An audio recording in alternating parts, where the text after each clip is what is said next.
Hoy día tenemos grandes invitadas, invitados.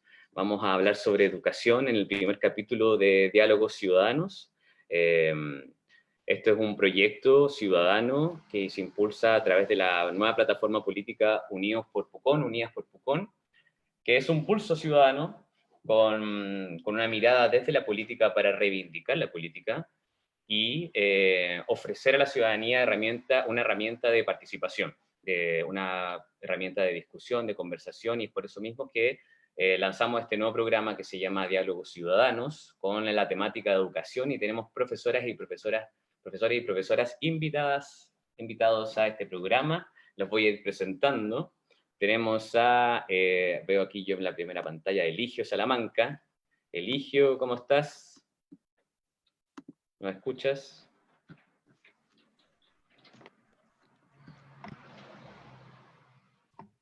Ahí sí. Muy bien, Jesús. Buenos días a todos ahí. Buenos días, Eligio. ¿Desde dónde te conectas? Para saber. Estoy conectado en mi casa hoy. ¿En qué sector vives tú? Vivo en Jardines del Claro, acá en Pucón. Ah, perfecto. Buena señal por ahí. Bueno, nosotros estamos conectados aquí con Marjorie Vidal. Por favor, preséntate, saluda a la gente. Yo, Marjorie Vidal, de camino a Caburga, 15 kilómetros, en Amancay. Amancay, sí. Estamos al lado del río Liucura. Este sector ya empieza a llamarse Carileufu. Aquí termina Quetroleufu, que se llama. También tenemos a Gabriel Quintrileo, profesor de Historia. ¿Cómo estás, Gabriel?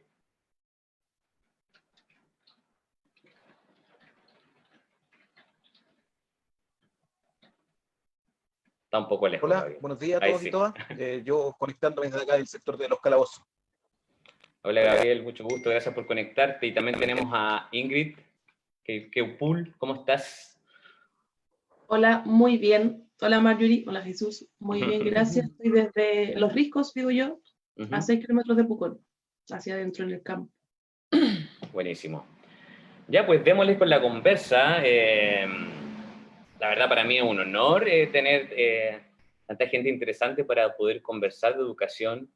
Yo soy comunicador, pero también tengo una rama de educación en mi cuerpo. Yo alcancé a estudiar educación básica en Santiago, después me salí, me metí a audiovisual. Fui un poco discriminado por ser hombre, la verdad es que es bien crudo eso, porque la carrera apuntaba también a los más pequeñitos.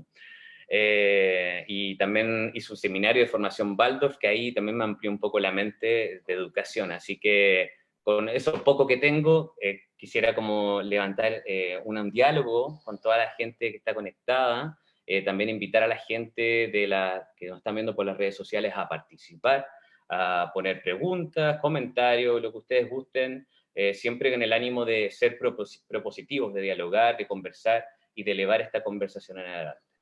Entonces, bueno, empiezo con mi vecina, Marjorie, que está aquí, que nos conectamos aquí, tenemos muy buena señal, estamos juntos, para saber, primero, la educación.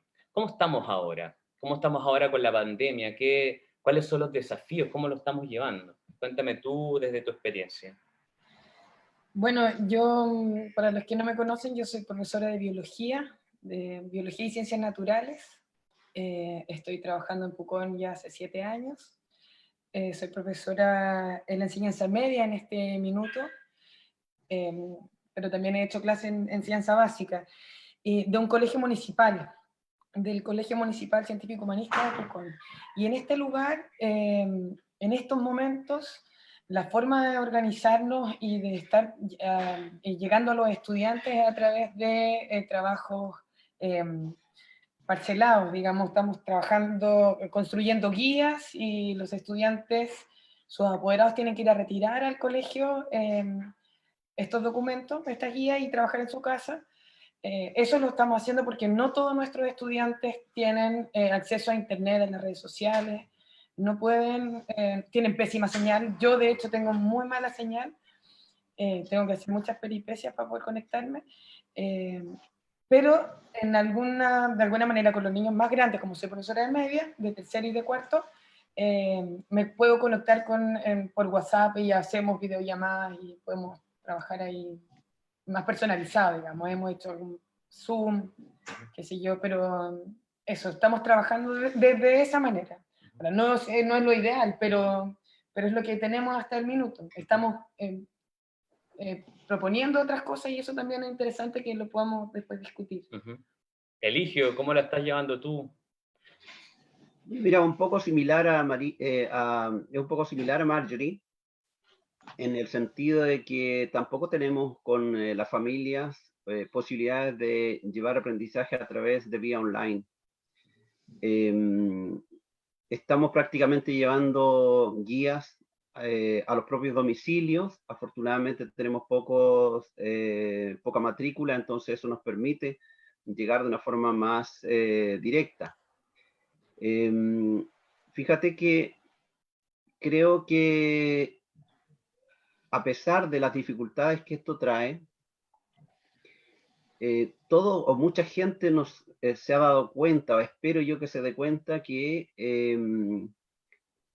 la situación en la que nos ha puesto la naturaleza nos está mostrando de forma concreta cómo debe ser el proceso educativo. En este sentido, si en las salas de clase teníamos una demanda por atender a la diversidad de los estudiantes, hoy se ha ampliado esa mirada de diversidad hacia la familia completa.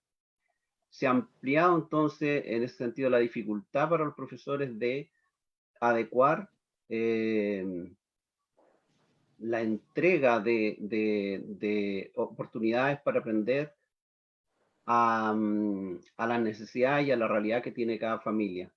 Entonces, estamos en eso, tratando de buscar día a día la mejor forma de llegar. No se trata acá solo de enviar las guías como ir a depositar en el banco, sino que también buscar la forma de recibir retroalimentación de eso.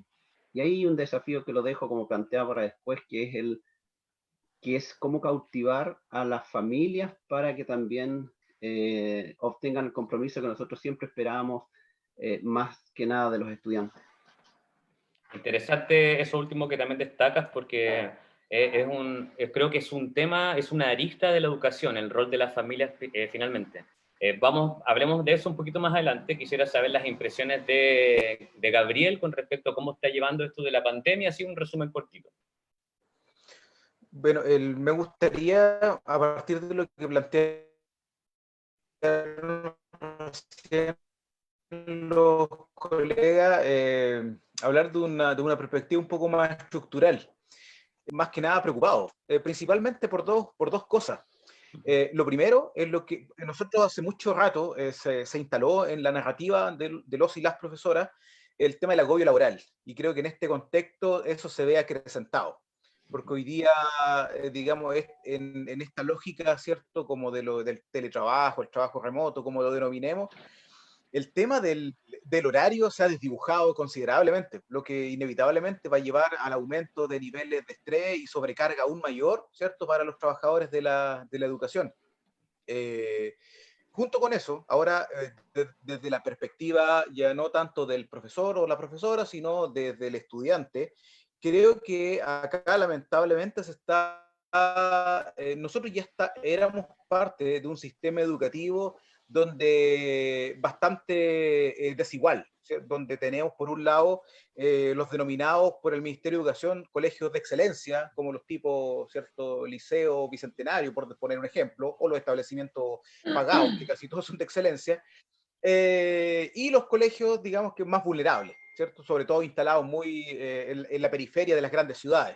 Entonces, creo que lamentablemente en este contexto la brecha educativa y con ello la brecha social, porque la educación tiene un impacto social tremendamente importante, se va, digamos, a gigantar más, porque hoy día los colegios pagados, tipo, no sé, pues, Colegio Alemán, La Salle, George Chater de Temuco, por poner un ejemplo, Oxford Alemán de Villarrica, en nuestra comuna no tenemos colegios pagados.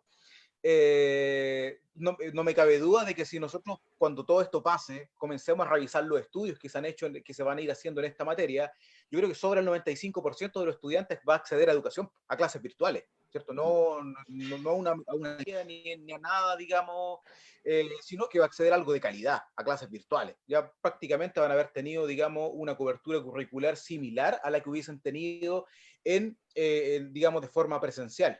Pero si nosotros vamos a los sectores más, digamos, más marginales, más pobres, derechamente, como en los sectores rurales de Pucón, como en nuestra vecina comuna de Curerrahue, donde es muy difícil acceder a las viviendas de muchos niños que no tienen acceso ni siquiera a redes sociales, esos niños vieron derechamente interrumpido su proceso no solo educativo, porque hoy día la escuela, no solo en este contexto neoliberal, la escuela no solamente es un espacio donde el niño y la niña, digamos, va a aprender, sino que también va a comer. Entonces el niño no solamente vio interrumpido su proceso educativo, sino también es parte de su proceso biológico, ¿cierto? Eso como primera idea, digamos, me gustaría aportar.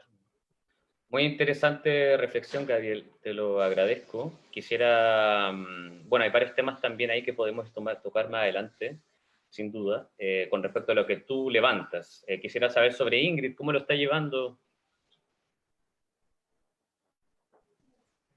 Hola, oye, qué interesante lo que han dicho hasta ahora, en verdad, porque me doy cuenta que son diferentes realidades contextuales en las que participamos todos, pero hay cosas que se repiten, como el acceso a la tecnología fluido.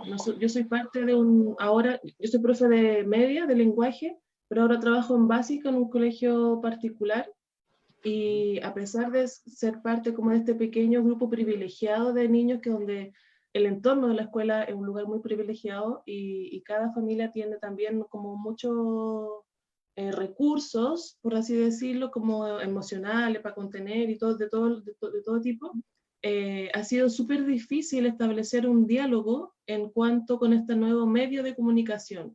Es súper difícil para nosotros, para mí particularmente, es un tema que hemos hablado con los otros profes, entablar una conversación fluida, un diálogo, un feedback fluido con los niños y con las familias para ver si efectivamente es posible hacer una clase o transmitir lo que tenemos que transmitir a través de la pantalla. Porque los profesores en general, de todos los ámbitos, siempre trabajamos como viendo si el niño está recibiendo lo que uno está contando. Y por este medio es sumamente difícil porque no puedes ver sus reacciones, no sabes qué está pasando en la casa, si tiene un lugar para sentarse y escribir. Entonces son un montón de factores que que influyen en el desarrollo de este querer seguir con esta rutina de clases, pero que en verdad es súper difícil porque es otro contexto, otro idioma, y que todos estamos aprendiendo, porque si bien ya han existido clases virtuales en muchas partes, no es algo a lo que estemos acostumbrados, ni algo a lo que tengamos libre acceso todos. Entonces, un súper desafío por ahora. Sí, sin duda la pandemia va a acabar en algún momento y vamos a volver a las clases, pero sin duda vamos a volver con mucho aprendizaje. O sea, todo este proceso de aquí hasta que eso llegue, está todas las preguntas que también se estaba haciendo Ingrid con respecto a si estamos realmente preparados, realmente estamos enfrentándonos al alma del ser a través de estas formas más tecnológicas.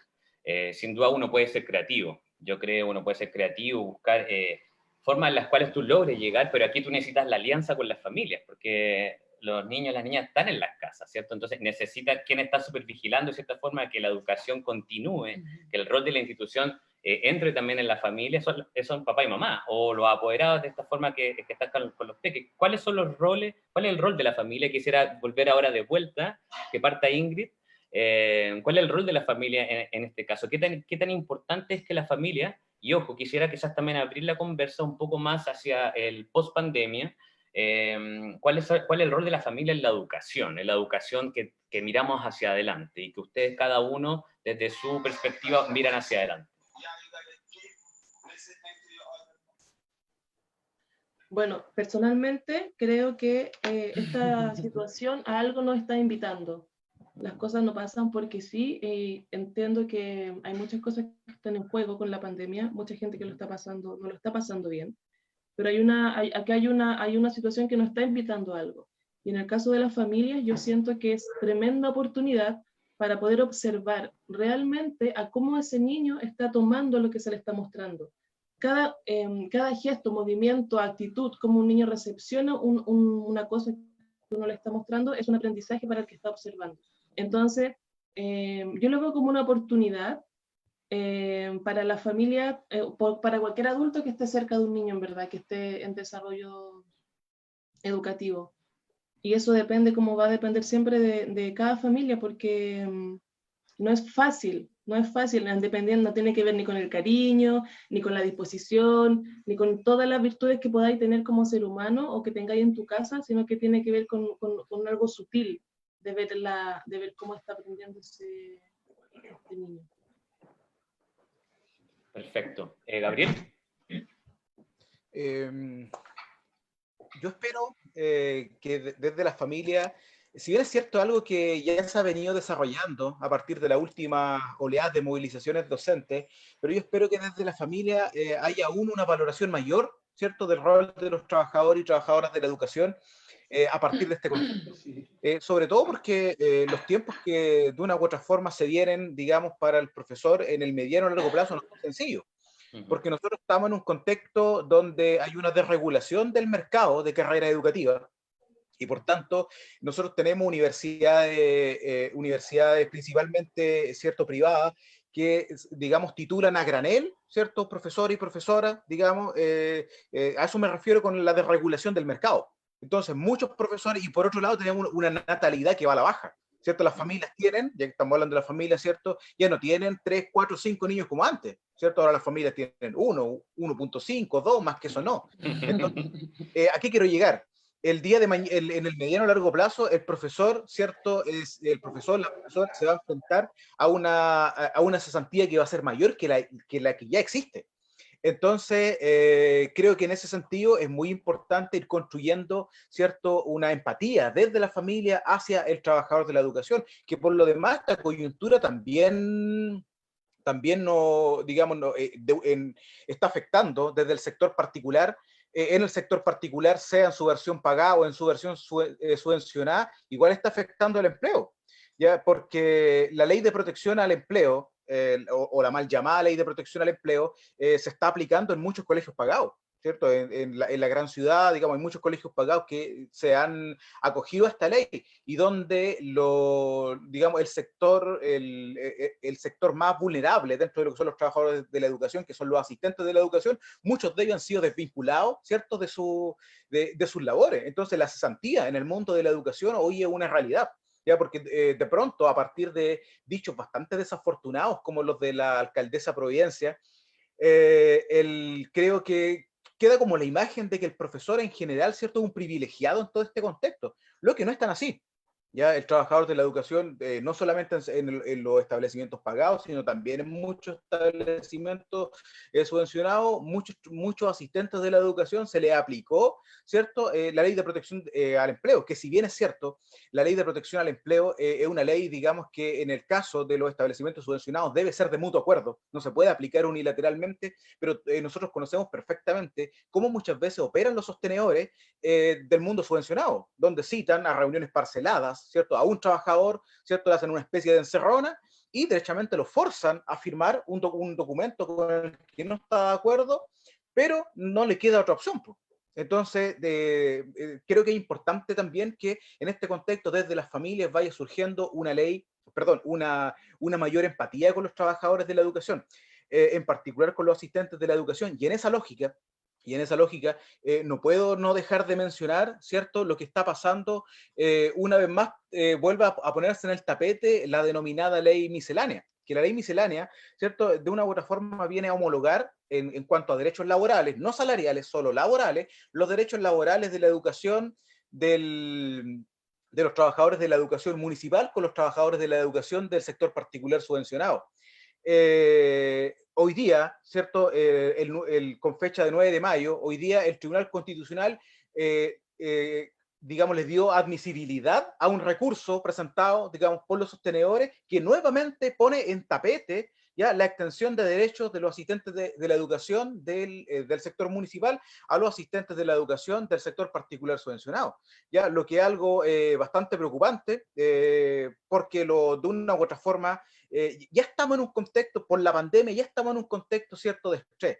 Y que hoy día, a un porcentaje no menor, ¿cierto?, en nuestra comuna, en el país, de trabajadores de la educación particular subvencionada, que son los asistentes de la educación, ¿cierto?, algo que ellos ya pensaban que lo habían con mucho esfuerzo logrado, porque fue una pelea bien dura, ¿cierto?, en el Congreso Nacional, en el Tribunal Constitucional, en distintos tribunales del país. Eso que ya se pensaba conquistado, ya que era, entre otras cosas, por ejemplo, el derecho a tener vacaciones en las mismas condiciones que un profesor, hoy día nuevamente quede en entredicho, ¿ya? Porque así está haciendo, digamos, con esta admisibilidad que le da el Tribunal Constitucional a un recurso presentado por los sostenedores. Perfecto, Gabriel, muchas gracias. La verdad es como es bien interesante poder ver como en profundidad todo esto que comenta Gabriel, como el tras bambalinas, ¿cierto? Finalmente se pone en evidencia como también las precariedades que viven el profesor y profesora. Bueno, aquí en un comentario dice, habla como del tiempo, ¿cierto? Que hay cosas que vienen arrastrándose hace mucho tiempo, incluso antes del estallido social.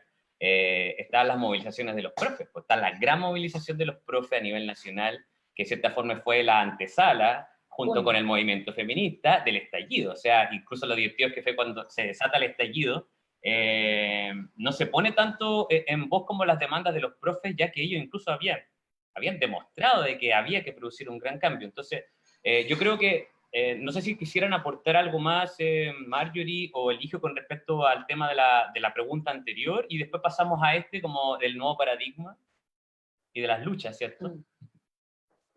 Por favor. Estás muteado, Eligio. Sí. Ahí. Oh, de nuevo. Y yo espero... ¿Me escuchan ahí? Sí. Sí. Yo espero también, como dice Gabriel, que las familias que en cierto modo han ingresado a la sala o nosotros hemos ingresado a la casa, de modo que se ha transparentado un poco cómo son los contenidos que se deben abordar. Entonces, en ese sentido, creo que la educación, yo coincido con que estamos pasando por una etapa de crisis, pero la educación ya venía en crisis de hace rato, no solo en Chile, sino en el mundo, y esta crisis obedece a una falla quizás en el sentido y en el significado de la educación para muchas familias. Y en Chile particularmente, espero que las familias puedan percibir los grandes escollos, las grandes dificultades estructurales que tiene el sistema educacional. Ya lo veíamos con respecto a la diferencia de condiciones que tienen distintos estudiantes a lo largo y ancho de nuestro país.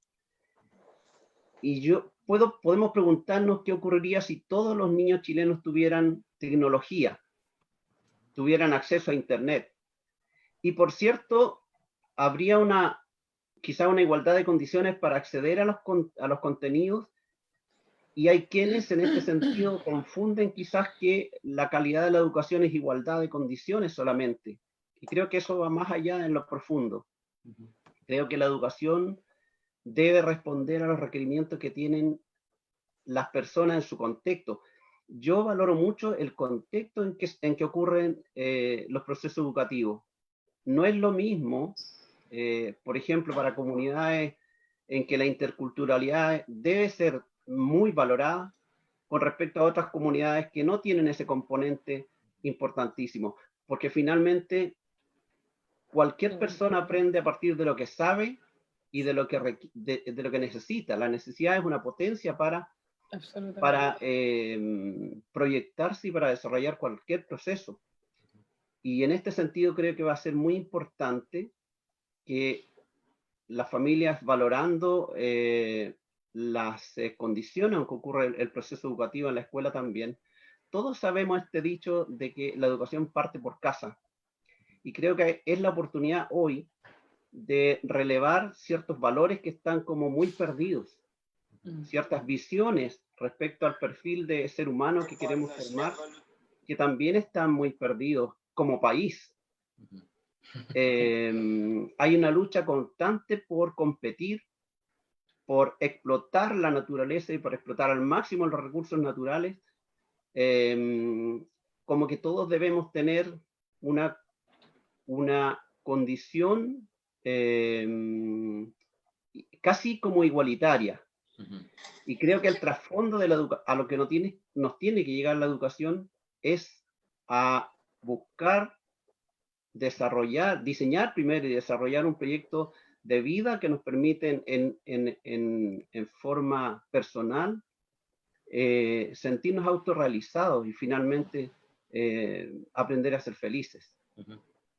Es interesante porque, Sí, vamos un segundito, se sí, despliegan varios temas, ahí también lo que levanta Eligio, creo que el tema de cómo viramos desde la competencia a lo colaborativo o a lo comunitario, ¿cierto? Como una nueva mirada de paradigma de la educación y rompemos, ¿cierto? Esos esquemas. Yo sé que tienes algo que decir, así que por favor, dale. absolutamente, sí, Espere, sí, sí. dale, dale. Es que me parece que es una instancia súper importante en que las familias puedan, los que están escuchando y a lo mejor pueden aportar desde eso, ¿no? Desde la reflexión. Decir que la familia cumple un rol importantísimo en la formación de todos los seres humanos. Como bien lo dice Eligio, en la familia es la primera escuela, digamos. Pero también me pongo en el lugar de las escuelas, de las familias que no manejan conocimiento teórico de lo que nosotros enseñamos en la escuela. Entonces, una mamá o un papá puede decir, en verdad, ¿cómo le puedo ayudar a mi hijo si yo no manejo, no conozco, no sé? Y entonces, con un paradigma de estructura, de condiciones en las casas que no sé, me imagino que tienes que hacer la tarea, hay un montón de memes en las redes sociales y hay una valorización del profesor como, por favor, que vuelva al colegio porque ya no quiero estar con mi hijo en la casa. Entonces creo que en este momento, la educación en la casa, en estos momentos de pandemia, los papás debemos hacernos una reflexión, tenemos que pensar cómo poder ayudar, cómo poder aportar. Y cosas súper simples, son tips. Primero, que haya una rutina pequeña, que haya una conversación, que haya una... Todos los niños pueden leer, o si el papá a lo mejor no sabe leer o le cuesta leer, bueno, entonces pídale al hijo que le lea, que le comente qué estás viendo. Y ahí también pienso en que la educación en este minuto tiene que dar un vuelco, no podemos estar enseñando cosas que finalmente no vas a ocupar. ¿Por qué la educación no tiene que ser algo que efectivamente me realice como persona y que me pueda ayudar a formarme? No sé, entonces creo que la educación tiene que estar... a disposición de otro foco, no a estar más alto en el ranking de la OCDE, no a esta competencia de resultados, sino que a desarrollar personas, a dar las herramientas para que las personas se desarrollen felices. Entonces, en ese sentido, todos los papás podríamos ayudar, aportar de alguna manera, porque tenemos nuestra experiencia. Y entonces no se sentirían menos porque, ay, tu profesor sabe y yo no sé nada, pero también hay algo que aportar ahí. Entonces, yo creo que ahí no hemos explotado o que está distorsionado el tema de la educación. Entonces deberíamos replantearnos, ¿para qué estamos enseñando? ¿Por qué nuestros niños los mandamos al colegio? ¿Qué es lo que el colegio le está entregando en este minuto que yo no le puedo dar como papá o como mamá? Entonces, si son contenidos propiamente tal, bueno, entonces cambiemos esto, pues y armemos otra forma. A mí me gusta soñar y he pensado muchísimo en mis estudiantes, en mis hijos también, en mis sobrinos, en mi sobrina, de qué manera poder dar un vuelco a esto y que ellos sientan que la necesidad de querer ir al colegio y compartir, aprender de otra manera, cómo hacer que los chiquillos en las casas estudien o tengan motivación de levantarse y decir, ya, hoy día voy a ir a observar lo que me pidieron que observara, no sé, por ejemplo, estoy inventando, voy a observar el color de las hojas, cuántas variedades de hojas, de colores de hoja hay en este minuto, por ejemplo, algo súper simple, pero que podemos a partir de otra asignatura empezar a, no sé, por ejemplo, investigue qué pasa con la coloración, qué los pigmentos, y ahí vamos de una pregunta simple, ¿eh? ¿Cuántos colores de hoja hay? Podemos aportar desde otras asignaturas, ¿me comprenden? No sé, que sea mucho más integral. Eso, creo que el rol de la familia aquí es cuestionarse también. Interesante porque, bueno, agarrándome de lo último que dices tú, y también darle como una bajada a este territorio en el cual estamos, lo importante es la vinculación territorial, la vinculación con la naturaleza, como un espacio de aprendizaje. Porque la verdad es que aquí, con la estacionalidad que tenemos, con cómo funciona el clima también, es que todo muchas veces se reduce a la sala, ¿cierto? Pero cuán importante es el espacio que está afuera. Sí. Y otra cosa, pongámoslo también sobre la mesa, la crisis climática y el rol en este caso, tanto de universidades como la escuela, para, como un actor activo dentro de las transformaciones, de los cambios para poder avanzar y educar a toda la población, porque cuando hablamos de educación no solamente hablamos de la escolarización como tal, sino que hablamos de una educación en todos sus niveles posibles, o sea, desde el más pequeño al mayor, porque finalmente nunca terminamos de educarnos. Abro la palabra para quien quiera ofrecer también una reflexión cuanto al tema de la vinculación territorial y la importancia de la educación ahí. Elige. Para aprovechar lo que decía Marjorie, hace unos días atrás, cuando empezó la pandemia, pensé exactamente en lo que está pensando Marjorie. Bueno, ya yo vengo hace tiempo relevando, como les decía antes, el contexto, que es muy importante, y darle sentido y significancia a la educación, como también les decía. Y creo que es importante, y diseñé con los apoderados algunos tips para que trabajen, porque creo que la educación parte en la casa, pero hay que adaptar la circunstancia en que estamos viviendo a lo que pueden aportar las familias, y en el sentido que decía Marjorie, cómo los profesores podemos apoyar a las familias para que transformen las actividades cotidianas en actividades con sentido educativo. Entonces invité a los niños, por ejemplo, y a los apoderados a invitar a sus hijos. Creo que también es un buen ejercicio que pudieran hacer también con sus hijos. Y preguntarle a ellos cuánto creen que cuesta un kilo de porotos o un kilo de azúcar. Y les aseguro que muchos niños, estando en el colegio y en enseñanza media, no saben cuál es el valor de un producto de alimentos como es. Y creo que eso es el reflejo de que la educación no está respondiendo a las necesidades y a lo concreto de la vida. Entonces, un tip de esto: ¿cuántos de nosotros o cuántos estudiantes se detienen a leer, por ejemplo, las etiquetas de los productos de alimentos? Entonces los invité a eso. Creo que es un buen ejercicio, como digo, de que hagan una exploración, una interrogación de un texto que podría ser, por ejemplo, los componentes o ingredientes que tiene un alimento, una caja, por ejemplo, de Quaker, o una caja o un envase de arroz o un envase de margarina, cuánta grasa tiene, cuánto azúcar, hacer comparaciones con la tabla nutricional, hacerse interrogaciones de conceptos nuevos como tartracina, por ejemplo, y qué es, y que esas palabras nuevas, si no tienen un diccionario en la casa o no tienen internet, que puedan anotarlas en el cuaderno, y a través de WhatsApp o un llamado telefónico me pueden pinchar y yo devuelvo, porque yo puedo investigar qué es eso. Y haciendo puente con la calidad de alimentación que tenemos por concepto de productos refinados y las consecuencias que tiene nuestra salud, es posible que también los estudiantes estén haciendo, por ejemplo, almácigos al interior, en las ventanas de sus casas. Yo siempre digo a mis estudiantes, cada planta, una planta de lechuga es una fábrica de oxígeno. Y no importa que alguien piense que es muy bajo el impacto que haga sembrando una planta para el calentamiento global, sí es importante que nosotros tengamos la convicción de que eso es mejor que no hacer nada. Mira, una pequeña gota de neblina en el norte hace el riego para una comunidad completa a través de de atrapanieblas, por ejemplo. Esta es la metáfora que podríamos utilizar cuando decimos esta realidad de que poniendo plantas podemos también hacer un aporte no solo al calentamiento global, sino también a una alimentación y a un espíritu de emprendimiento que debemos desarrollar en los estudiantes. Ahí sí.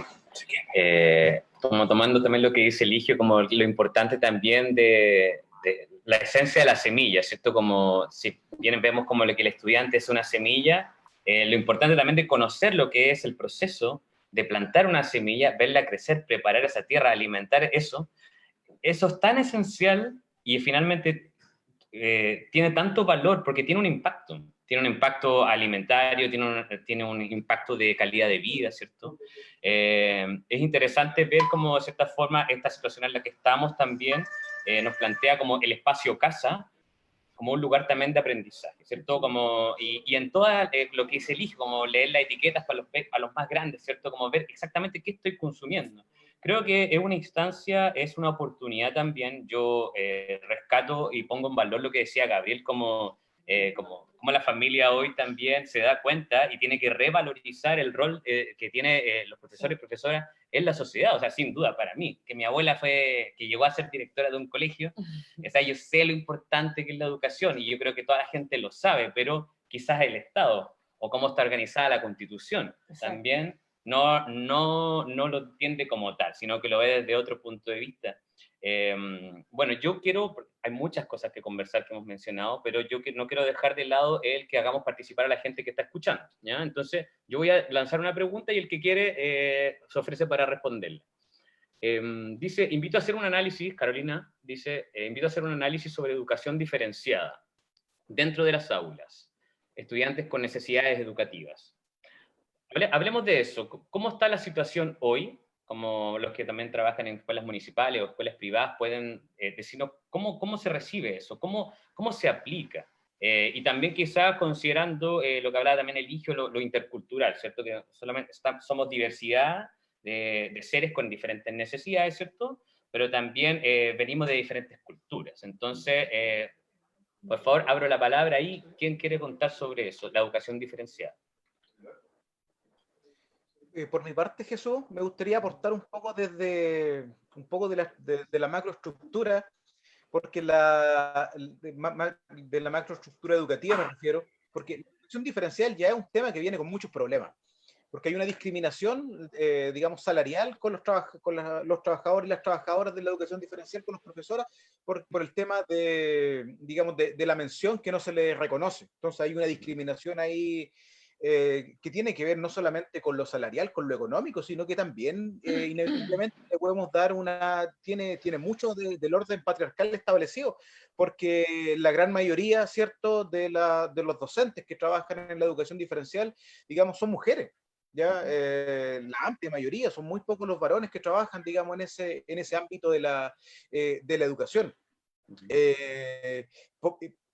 Y esto inevitablemente ahora se ve agudizado, porque esta lógica digamos, de enviar material, de hacer clases virtuales, etcétera, sea a partir del medio que sea, la metodología que sea empleada, en la gran mayoría de los casos no considera aquello, ¿cierto? No considera, digamos, la posibilidad, digamos, de incorporar el proceso educativo a los estudiantes, digamos, con necesidades educativas especiales.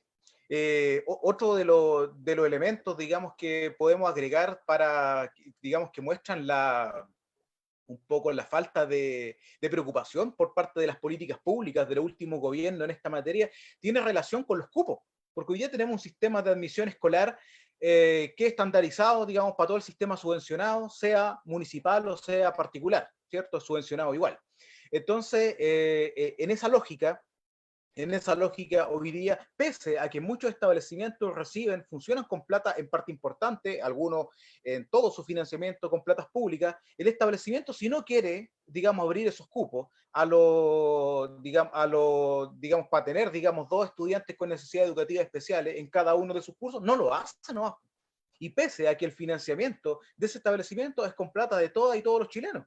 Entonces, a eso nos referimos, entre otras cosas, más allá de lo salarial, ¿cierto?, de los y las profesoras. A eso nos referimos cuando señalamos de que la educación diferencial ya viene mal, ya venía muy mal, y desde luego que con esta coyuntura eso se va a ver agudizado. Eso por mi parte en esa materia, Jesús. Y en torno a lo otro que planteaba, en relación a, digamos, a lo que tiene que ver con la vinculación territorial, creo que en ese sentido hay dos cosas importantes que, digamos, valores que se debiesen construir hoy día, ¿cierto? Un poco desde la familia, que también algo de lo que hablamos delante, en el sentido Eligio también dio algunas luces de aquello, en el sentido de valorar más el aporte del campesino, el aporte del mundo rural, digamos, del campo, en el sentido de que hoy día, de una u otra forma, si ustedes se dan cuenta, prácticamente los únicos que pueden seguir con su vida casi de una u otra forma, ¿cierto? Nosotros, la sociedad lo subvaloraba, ¿cierto? Y hoy día, ¿cierto? Los pequeños campesinos, o sea, clara muestra de la subvaloración, ¿cierto? Del alcalde Becker en Temuco, ¿cierto? Que el ícono de la subvaloración del campesino, de la campesina, en ese caso, la hortalicera, ¿cierto? De los alrededores de Temuco. Creo que hoy día es muy importante valorar aquello, valorar ese tipo de economías, ¿cierto?, de subsistencia, en las que en este contexto de pandemias son tremendamente fundamentales. Y no solo eso, también valorar la economía en el espacio urbano, ¿cierto?, de los almacenes de barrio, ¿cierto?, en el sentido de que nosotros caemos en una excesiva valoración en el hecho, quizás no en el discurso, pero sí en el hecho del retail, y mira el retail cómo ha tratado a los trabajadores. O sea, aplicando al gobierno era para las pymes, terminó siendo una ley para la gran empresa, y aplicaron, ¿cierto?, digamos, a mansalva, digamos, la ley de protección del empleo, y donde hoy día los trabajadores del retail, en su amplia mayoría, ¿cierto?, están viviendo, digamos, de sus propios ahorros que estaban en el seguro de cesantía.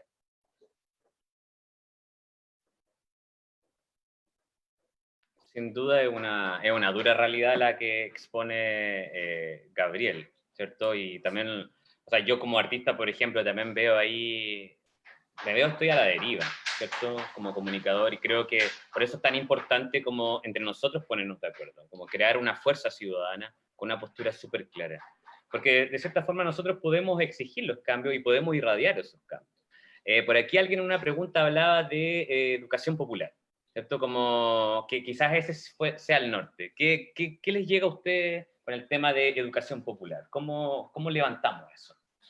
Sí, yo quiero un poco, que tiene relación con esto de la educación diferenciada para todos, porque lo popular también tiene que ver con todo, ¿no? Pero desde la educación diferenciada, el Estado ha tratado de hacer como leyes para que efectivamente se haga una inclusión y se haga educación para todos y todas en el aula. Sin embargo, hay una distorsión en el foco de la educación. ¿Cuál es la finalidad de la educación? Entonces, como hay un problema en que, ¿para qué estamos educando? ¿Por qué estamos educando? ¿Cuál es el sentido de esta educación? No, es súper difícil poder integrar a todo el mundo, porque en verdad no todo el mundo le interesa ir a la universidad, por ejemplo. Entonces, en ese sentido, y ahí hablar un poco de la territorialidad, como decías tú, ¿cuáles son nuestros intereses? No estoy diciendo con eso que cada lugar de nuestro país vaya a tener un currículum.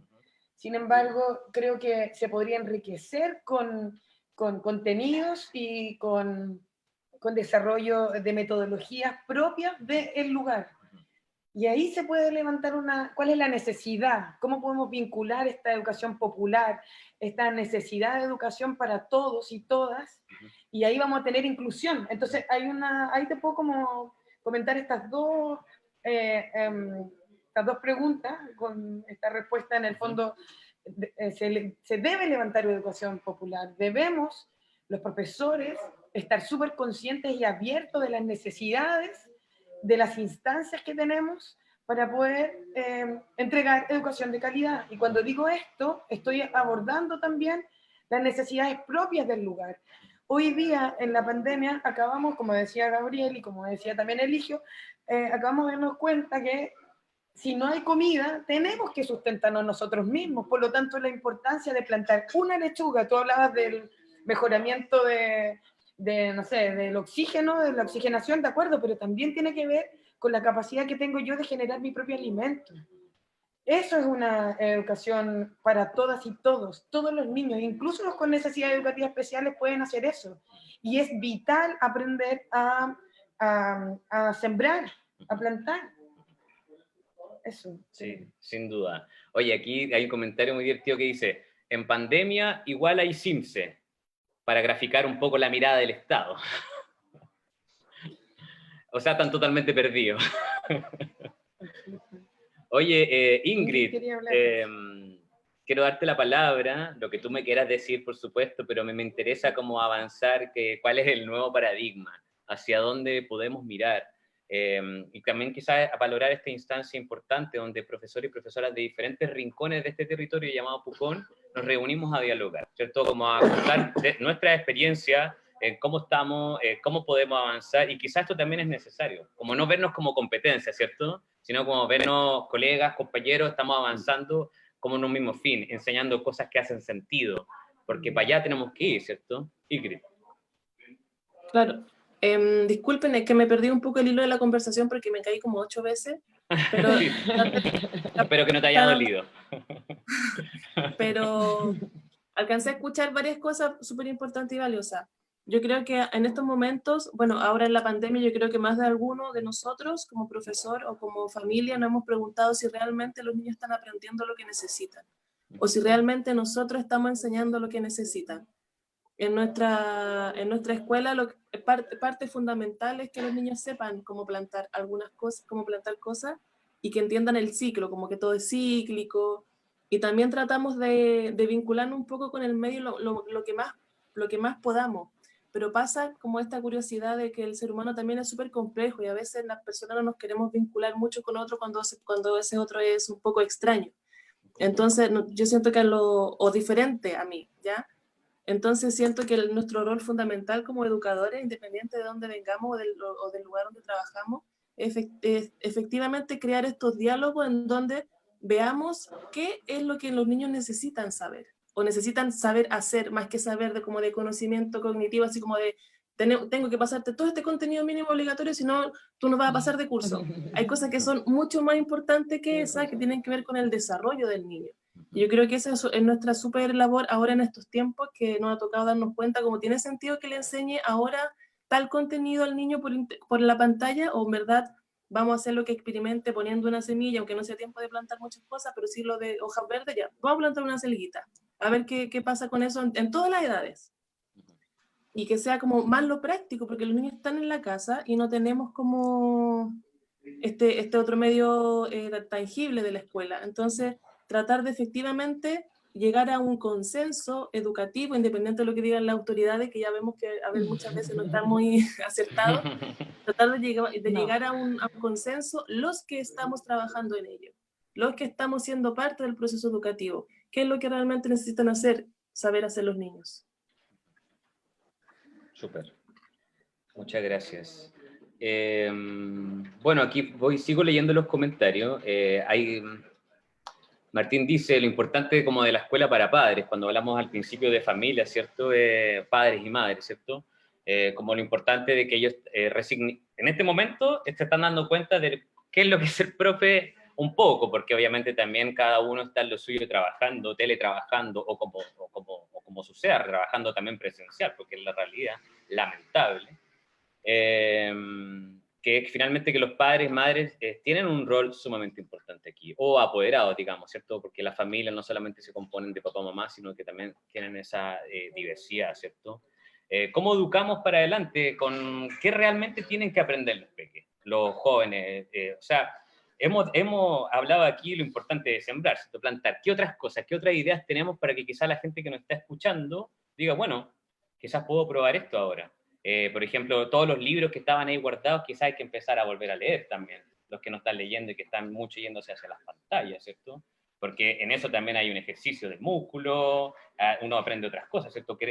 Aprendes también que es un problema para mí como comunicador también, que soy papá, en las pantallas, como de cierta forma uno atrofia el músculo de la creatividad, uno atrofia el músculo de la imaginación, ¿cierto? ¿Cómo lo ven ustedes? ¿Cómo se puede sobrellevar qué ideas, qué tips, aparte de todos los que hemos dado, porque hemos dado varios, de cómo podemos enfrentar la educación en la casa? Abro la palabra.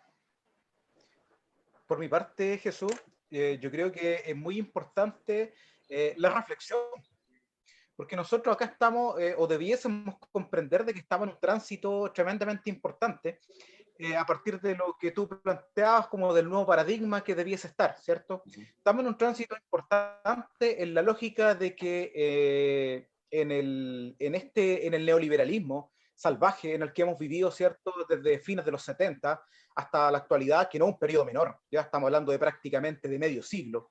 Y hoy día nos vemos enfrentados a una triple crisis, ¿cierto? Nos vemos enfrentados a una triple crisis porque tenemos la crisis ecológica que venía hace rato, ¿cierto? Eso se suma a la crisis sanitaria, la que más va a durar, ¿cierto? Va a ser la crisis económica, la recesión que va a venir como consecuencia, que ya venía de alguna forma, ¿cierto? Pero se va a agudizar como consecuencia de la crisis sanitaria. Eso inevitablemente nos debe llevar a construir un nuevo paradigma, y esa reflexión creo que no puede estar ausente en las mesas de la familia, ¿cierto? Porque entendiendo, ¿cierto?, que la familia, ¿cierto?, es la base de la sociedad, desde ahí hay mucho que aportar, digamos, en relación, digamos, al nuevo paradigma, no solamente educativo, sino también el nuevo paradigma de sociedad que nosotros debemos poco a poco ir construyendo.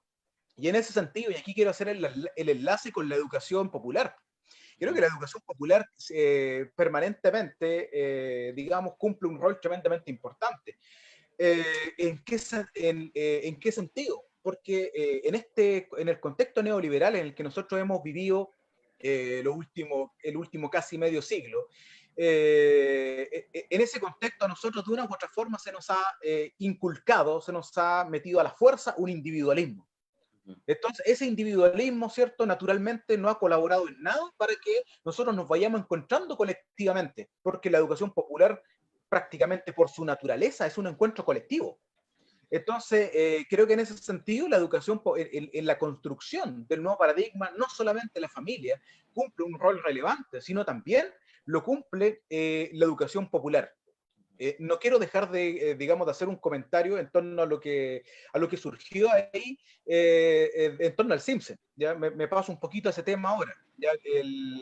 Un poco en esa lógica, yo planteaba adelante lo de la ley miscelánea, de los asistentes de la educación particular subvencionada, porque veía hace unos días, no sin algún grado de una, digamos, sana envidia, lo que pasaba en el Parlamento argentino, sin bajo ningún punto de vista caer, ¿cierto?, digamos, en endiosar, digamos, el Parlamento argentino, ¿no? También tiene muchas cosas, digamos, que son deplorables. Pero sí veía con algún grado de una sana envidia el que ellos, digamos, habían sancionado que de aquí en adelante, mientras dure la pandemia, solo se van a dedicar a la pandemia. Y nosotros, por otro lado, en nuestro país, vemos, ¿cierto?, que en pandemia, ¿cierto?, el Tribunal Constitucional acoge, ¿cierto?, recursos, digamos, de los sostenedores de los colegios particulares que derechamente, digamos, desprenden de derechos ya conquistados a los asistentes de la educación particular subvencionada. Y por otro lado, ¿cierto?, vemos cómo el Ministerio de Educación se sigue dando, en plena pandemia, se da el lujo de gastar, ¿cierto?, 18.000 millones de pesos, ¿ya?, para aplicar una prueba censal, con el argumento de hacer un diagnóstico. Para hacer un diagnóstico educativo, ya pensemos que está bien, ya, que hay que hacer el diagnóstico. Ya, pensemos que en eso estamos de acuerdo con el ministro Figueroa, pero para eso no tiene para qué hacer una prueba censal. Perfectamente puede hacer una prueba muestral y gastarse un 5% de esos recursos y el resto de los recursos destinarlo a lo que las escuelas necesitan hoy, que son, digamos, condiciones sanitarias, digamos, adecuadas para poder, digamos, cuando volvamos de la pandemia, porque quizás se va a acabar, digamos, el estado de excepción constitucional en nuestro país de aquí a un par de meses más, sin duda que se va a acabar, ¿cierto? Si no va a ser eterno.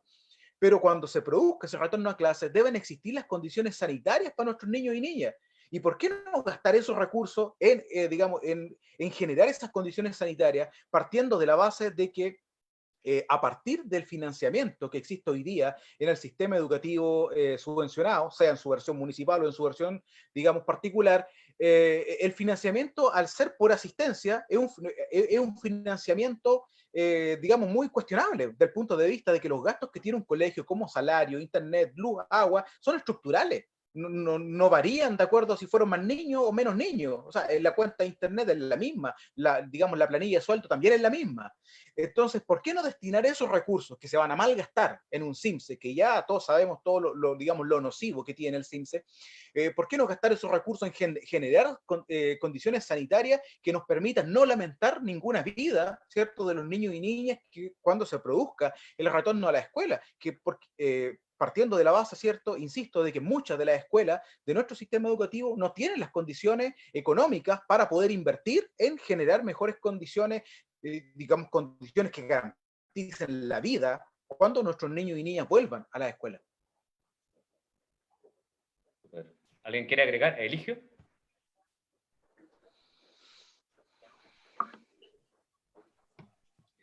Sí, mira, concuerdo plenamente con lo que dice Gabriel. Y quiero agregar otras cosas. Mira, quizás el cambio de paradigma podemos hacerlo en el contexto local, digamos, en cada escuela.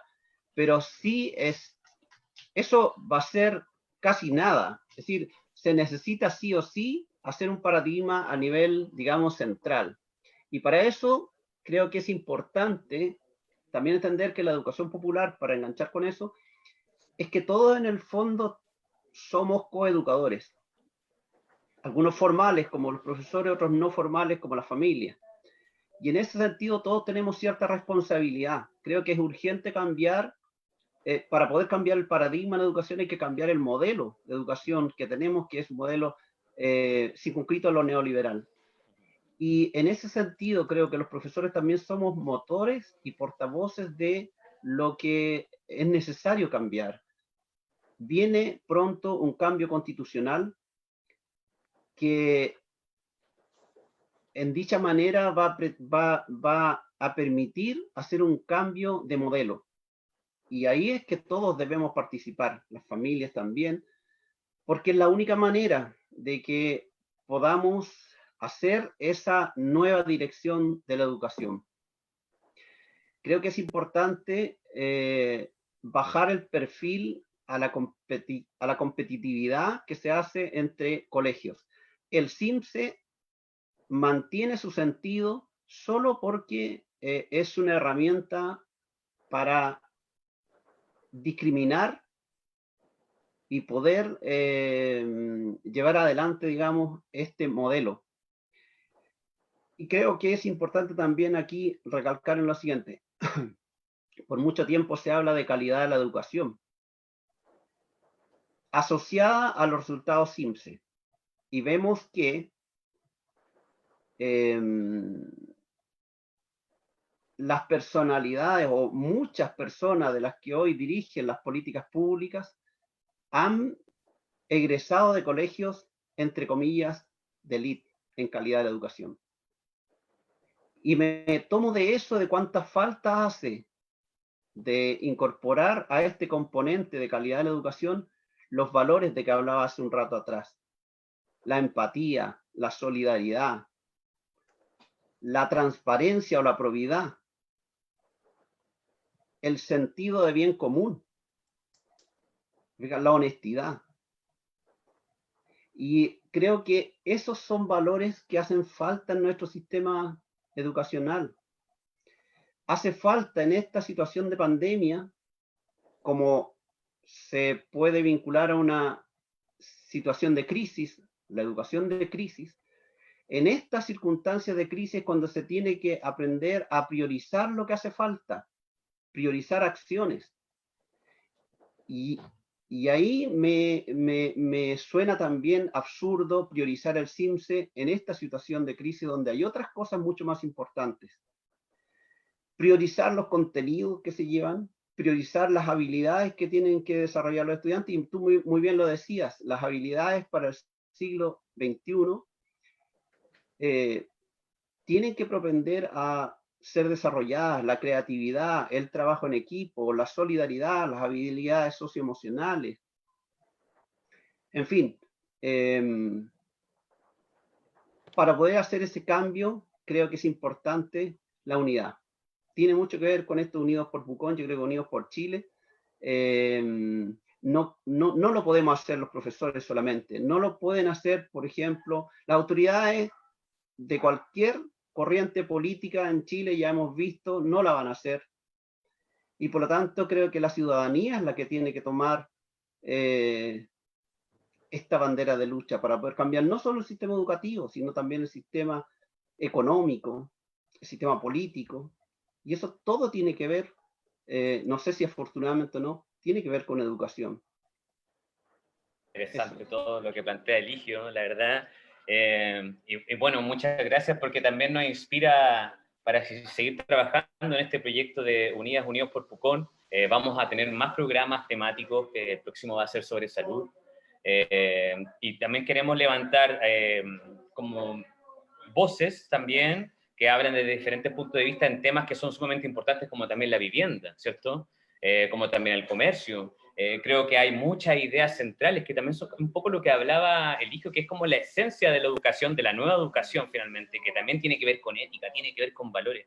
Eso tiene que trasladarse a todas las prácticas sociales que tenemos, ¿cierto? Y a los derechos que de cierta forma nosotros tenemos que exigir en esta sociedad que vivimos. Entonces, quisiera como para ir cerrando, hablar sobre cuál es la importancia quizás de qué actitud debe tener un municipio o un gobierno local para con la educación. ¿Cuánto se le puede romper un poquito quizás la muñeca al modelo neoliberal desde la educación? Porque finalmente estamos cosechando pronto en la educación, estamos cosechando de aquí a un plazo de tantos años más con estas nuevas generaciones y nosotros mismos, porque siempre no quiero dejar de lado que la educación también tiene que ver con lo personal, ¿cierto? No solamente lo escolar, sino que también en todas las edades, ¿cierto? Que vamos creciendo, vamos avanzando, nos vamos educando. Entonces, abro la palabra para saber de qué manera desde el gobierno local, desde el municipio, podemos quizás quebrarle un poquito la mano al modelo. Bueno, yo voy a comentar, no sé mucho cuáles son las herramientas con las cuales podemos legalmente hacer justicia, ¿no? Como decía Gabriel, esto de que el tema de los despidos, etcétera. Pero sí hay algo que los profesores tenemos y que cuando uno hace clase, cuando uno tiene un curso enfrente, tiene mucho poder. Hablábamos del poder que tienen las comunicaciones, pero también los profesores tenemos mucho poder. Mucho poder porque cuando yo cierro la puerta de la sala de clase, independiente que yo tenga un contenido que trabajar, tengo la forma de poder entregar ese contenido, de desarrollar esas habilidades, esas destrezas, y la forma en que el profesor, los profesores lo hacemos, puede cambiar el mundo. Eso puede cambiar. Eso puede hacer a las personas mucho más felices. A lo mejor los niños no se dan ni cuenta cómo están aprendiendo el ciclo de Krebs o fotosíntesis, sin embargo, están aprendiendo a trabajar colaborativamente, están aprendiendo, reforzando su autoestima, aprendiendo la importancia de la naturaleza, que son otras cosas que el currículum no aparece tan explícitamente o que el CIMSE no las mide. Entonces, el poder que tenemos nosotros, los profesores, en el trabajo, en el aula, en nuestro vínculo con los estudiantes, puede hacer un cambio a futuro. Y nosotros lo podemos ver a corto plazo, a mediano y a largo. Siempre que los profesores estemos comprometidos y estemos sintonizados con la importancia de la educación y conscientes del poder que tenemos.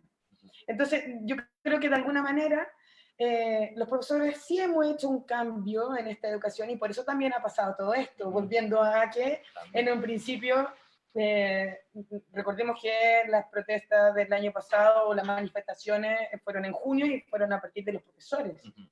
Empezamos un paro y empezó de a poquito la revolución, ¿cierto?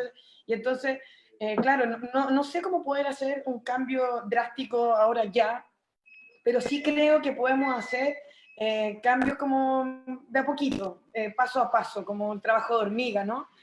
Y ese poder lo tenemos nosotros. Por lo tanto, nosotros tenemos que seguir estudiando, seguir investigando, seguir comprometiéndonos con nosotros mismos y con nuestra vocación y con el poder que significa trabajar con personas para poder cambiar de a poco todo, ¿no? Eso, creo. Súper. ¿Alguien más quisiera agregar? Ingrid, dale. Sí, totalmente de acuerdo con lo que dice Marjorie. Yo creo que nos toca solo a nosotros, los que estamos en el actuar diario, empezar a cambiar esto. No podemos esperar que nos den permiso desde el ministerio para hacer una pedagogía diferente. No va a suceder jamás. Entonces solo nosotros tenemos, como decía ella, en la sala de clase todo se puede crear un mundo totalmente diferente y los niños que están fome, o en la fome como dicen ellos, pueden pasarlo bien en la sala de clase. Si es que uno efectivamente lo sabe ver y lo sabe tomar. Puede estar pasando todo el mundo así destrozado, todo lo malo puede estar pasando afuera, pero si uno logra encontrar un momento, un rinconcito, un espacio para mostrarle al niño algo del mundo, eso va a ser súper beneficioso para él mismo.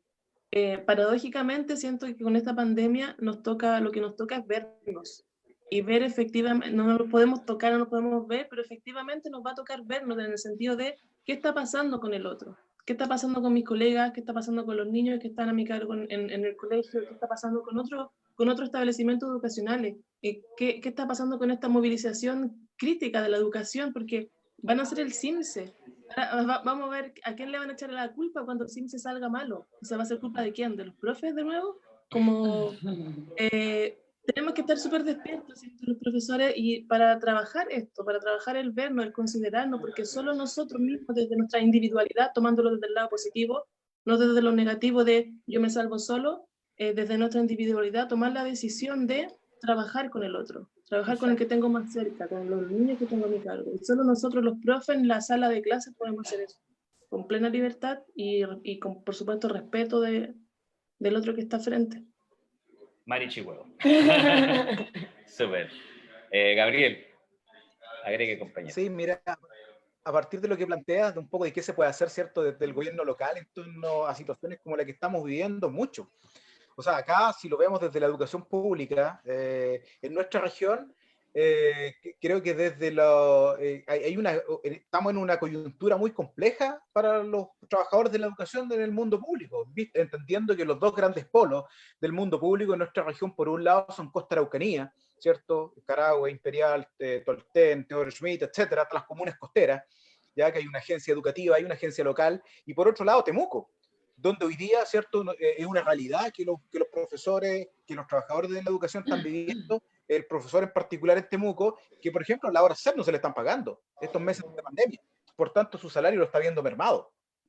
Por otro lado, en Costa Araucanía es lo mismo, ¿cierto? O sea, la incertidumbre a tal punto que ni siquiera se sabe qué es lo que no pagaron. Lo único que yo sé es que estoy ganando menos. ¿Ya? Esa es la única realidad. Y cuando estamos en un escenario donde el profesor, la profesora, ha tenido que invertir, porque el que no tenía contratado un plan de internet en su hogar, ahora tuvo que contratarlo. El que está trabajando, el que tiene la posibilidad, ¿cierto?, de hacer clases virtuales, tuvo que invertir, ¿cierto?, porque el Zoom básico no le servía, porque 40 minutos queda corto, tuvo que invertir, ¿cierto?, unos cuantos dólares para comprar un Zoom Pro. Entonces estamos en un contexto de a que el profesor está haciendo un esfuerzo que es de su bolsillo, ¿cierto? Porque ningún sostenedor de Costa Araucanía ni el DAM de Temuco le compra internet para la casa. Eso sale de su bolsillo y pese a eso le recortamos el sueldo. Nos ingeniamos, buscamos el resquicio legal para recortarle el sueldo. Entonces, sin duda que es muy importante lo que plantea Jesús, de un poco de qué es lo que se puede hacer, ¿cierto?, desde el gobierno local, porque hoy día lo que se está haciendo, al menos los espacios más grandes, ¿cierto?, como Costa Araucanía, como Temuco, lo que se está haciendo naturalmente va en perjuicio, va en desmedro, ¿cierto?, de los trabajadores de la educación, ¿cierto? Yo constantemente hablo de trabajadores de la educación y no tanto de profesores, porque yo soy dirigente de la FENATED, ¿cierto?, de la Federación Nacional de Trabajadores de la Educación, que aglutina, ¿cierto?, a sindicatos del sector particular subvencionado. Entonces nosotros, como somos representantes de asistentes y de profesores, para nosotros el concepto es de trabajador de la educación, no tanto de profesor o de profesora. En ese sentido, quiero rescatar de lo primero que dije, ¿cierto?, volviendo un poco a lo municipal, al espacio local, creo que es muy importante como un ejemplo de potenciales respuestas a esta triple crisis que planteé delante, ¿cierto?, ecológica, sanitaria y económica, la experiencia que ha significado en el sur de Chile lo que es la AMCAM, ¿cierto? La Asociación de Municipios con Alcaldes Mapuche, ya que eso que es una decena de municipios ya de distintas regiones del sur de Chile, donde en el periodo municipal pasado nosotros tuvimos un ejemplo muy importante acá en Galvarino con el alcalde Guayquil. Y el director de educación, Emaldía, donde acá se materializó, por ejemplo, la oficialización del Mapuzungún. Eso es algo concreto, ¿cierto? Eso es algo muy concreto, porque hoy día, ¿cierto?, la normativa educativa establece que solamente obligan a una escuela a dictar, ¿cierto?, una clase de cultura mapuche solamente en el escenario donde tenga un determinado porcentaje de población de niños, niñas, digamos, con ascendencia indígena. Si no, no es obligatorio. Pese a que estamos en una región que por su naturaleza, o sea, tiene un vínculo, digamos, histórico, digamos, con el mundo mapuche. Entonces creo que en esa lógica es muy importante un poco rescatar experiencias porque constantemente estamos mirando, ¿cierto?, otras municipalidades del país, pero creo que también es importante ir mirando las experiencias que nosotros hemos tenido acá, en nuestra región. Y a partir de eso, sin duda, que en nuestro, ¿cierto?, en nuestro espacio local, ¿cierto?, naturalmente, ¿cierto?, que existe una necesidad, ¿cierto?, imperiosa, que lo que no es algo sencillo, de tener una gestión municipal donde se trabaje con un paradigma totalmente distinto. Inspirador y revolucionario, Gabriel, grande profesor de historia. Agradecemos, bueno, la presencia de cada uno. Vamos a ir cerrando el programa, pero antes yo le había dicho una tarea. ¿De qué lugar a ustedes más les gusta de Pucón? ¿Qué lugar a ustedes más como que los inspira para seguir trabajando día a día, los motiva, les genera más arraigo a este territorio? Marjorie, que está acá al lado mío, por favor. Oh, es que hay muchos lugares, acá es muy hermoso. Aquí hay 3 lugares que voy a poner que para mí son muy pero es uno significativos. nomás. Es que no puedo. Primero el río Liucura. El río Liucura, la bajada que está enfrente de mi casa, eso es impagable, es un tesoro. Ahí me reencuentro conmigo, bueno, es maravilloso ese lugar. El Cañi, por supuesto, el Cañi, que es maravilloso. Tremenda, llegar arriba a la Laguna Negra, arriba. Y un lugar que es un dato que, bueno, hay que compartir estas cosas que no son pagadas, porque tú puedes caminar 1 hora y media y puedes llegar a una laguna que es producto de un cráter que está... ¿Dónde? ¿Estamos hablando del Cañi? No, estamos hablando de acá. Ah, ya sé cuál es. La Laguna de los Patos. Ah, eso es Capurgo para arriba, hacia la izquierda, donde hay una antena. No sé si han ido, sí, hay una antena, y entonces hay un camino, uno puede subir con niños desde 5 años, con abuelitos. Yo he llegado arriba, una vez llegamos con mis hermanas y había un señor ahí, un viejito, con un bastón, pero es súper asequible, y son lugares mágicos, maravillosos, donde uno puede abrazar árboles y encontrarse con uno mismo también, con el universo. Lindo. Eligio, ¿cuál es tu lugar preferido de este territorio? Mira, hay varios, pero ya puedes adivinar cuál es. Quilhue es mi lugar favorito. Por supuesto. Mira, por varias razones. Quilhue tiene la raíz de cómo se formó Pucón. Ahí viven muchos mapuches que son sin duda los primeros habitantes de acá. Quilhue tiene muy cerca un cerro que tú puedes en 10 minutos estar en un mirador fantástico en que puedes ver los componentes más importantes de la sustentabilidad y de la potencia económica que ha tenido Pucón, como es el volcán. Tú lo puedes ver ahí en toda su majestuosidad. Puedes ver el río Trancura, puedes ver el río Turbio, puedes ver el lago con su isla y puedes ver la ciudad. Entonces se conjuga muy bien el componente social y el componente natural. El medio ambiente queda en perspectiva. Yo siempre digo que medio ambiente no solo es lo natural, sino también medio ambiente es lo social.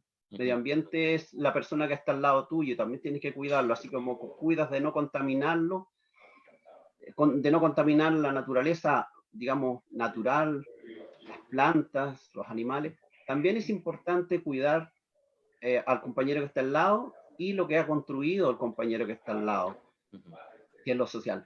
Y me gusta mucho subir un poco al cerro porque sabes que te sientes pequeño. Y muchas veces es importante sentirse así también, para bajar un poco los humos de la cabeza y ver que eres parte de esa naturaleza tan pequeña como una roca, que también es importante, o como, no sé, un insecto. Y otra cosa importante que me inspira ahí es el río. Tú sabes que hay un dicho que dice que nadie se baña 2 veces en el mismo río. Y por lo tanto siempre es inspiración ver que cuando el río pasa, hay muchas cosas que tú, si no las hiciste hoy día, no las puedes hacer mañana. Entonces, eso pone en sentido de urgencia algunas cosas que son importantes, principalmente para lo que yo hago, que es la educación. Si yo no hago algo para cambiar el mundo hoy día, no lo voy a poder hacer mañana. Y son pequeñas cosas. No podemos cambiar el mundo completo, pero cuando hacemos un pequeño cambio, ya estamos cambiando el mundo. Un profesor que yo tenía dijo una vez, mira, no pretendan cambiar el mundo. Y nos pasó y nos dijo, mira, voy a hacer algo.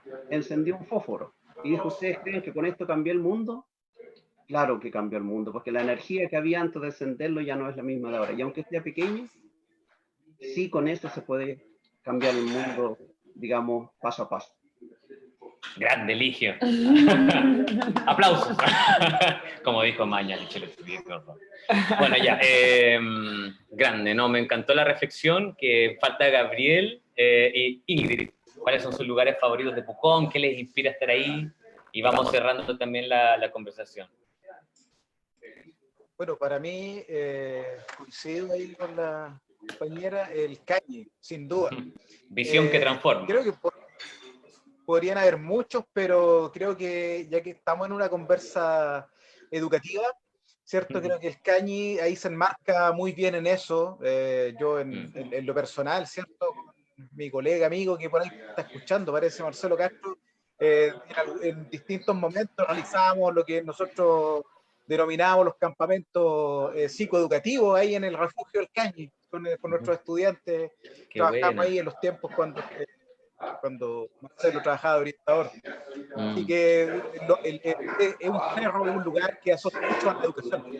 Y por otro lado también, ¿por qué no decirlo? Lo que el Cañi representa del punto de vista de la autogestión. Entendiendo también, ¿cierto? Un poco con el nuevo paradigma, ¿cierto? Que hay que ir construyendo a partir de esta triple crisis, ¿cierto? Creo que el Cañi es un buen ejemplo, ¿cierto? De autogestión, digamos, de un espacio, de un santuario de la naturaleza, ¿cierto? Como denominado. Grande. Lindo el Cañi, me encanta, precioso. Oye, Ingrid, falta tu lugar favorito de este territorio Pucón. Parece que se nos desconectó la Ingrid. Ahí está. Ingrid, ¿nos escuchas?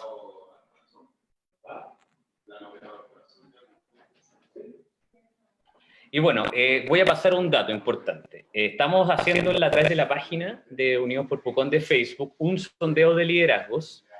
Ustedes también están cordialmente invitados no a votar, sino que es a nominar gente, vecino, vecina de la comuna, que ustedes creen que podrían representar un cambio. Voy a callar un poco a la gente aquí, denme un segundito.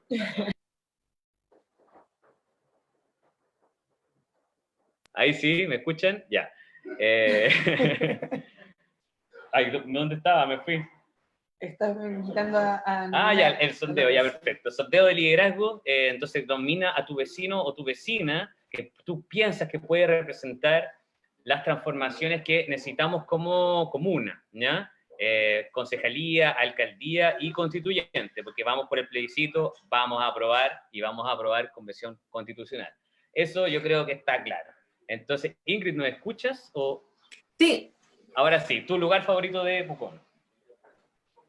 Es que Pucón me encanta, todo en verdad, Villarrica, Pucón me encanta mucho, no tengo un lugar favorito, pero sobre todo el Cañi y todos esos lugares son fantásticos. Pero cuando hiciste la pregunta antes de que saliéramos, se me vino un recuerdo de cuando estábamos con los niños estudiando historia, la historia de Pucón, y fuimos como a las primeras construcciones de Pucón y pasamos por una calle que está en un rincón al fondo de la poza.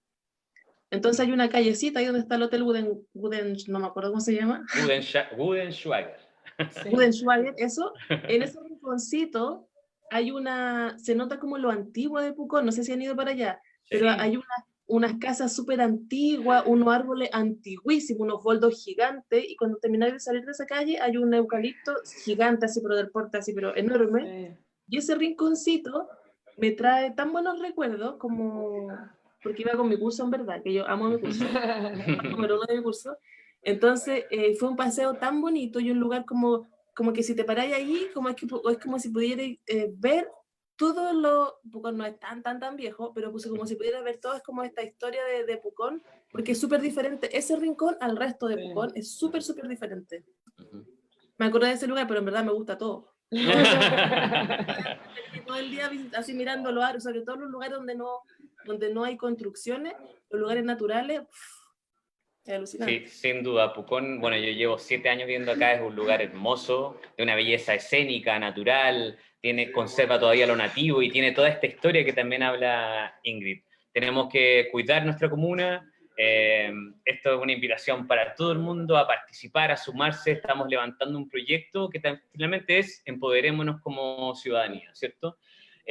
Bueno, para terminar, recuerden no votar, sino que nominar. Hoy día cierra eso a las 10 de la noche, una encuesta de un formulario de Google, en la cual lo estamos nominando gente y que luego vamos a ir entrevistando, ¿cierto? A esos liderazgos, para ver qué piensan, cómo piensan, por qué la gente los señala quizás como un posible alcalde, una alcaldesa, concejal. Queremos saber, queremos ir construyendo.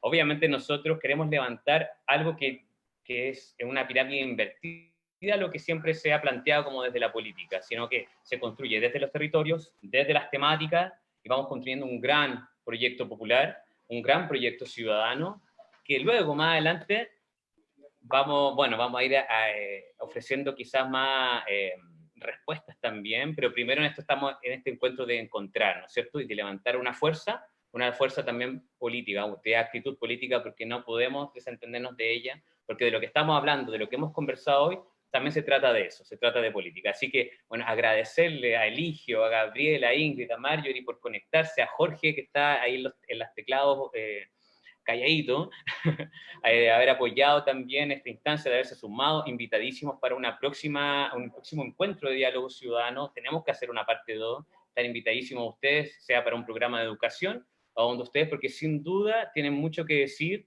Agradezco de corazón sus palabras, su pensamiento, les deseo fuerza en su rol, en su trabajo como trabajador de la educación, y vamos para adelante, ¿cierto?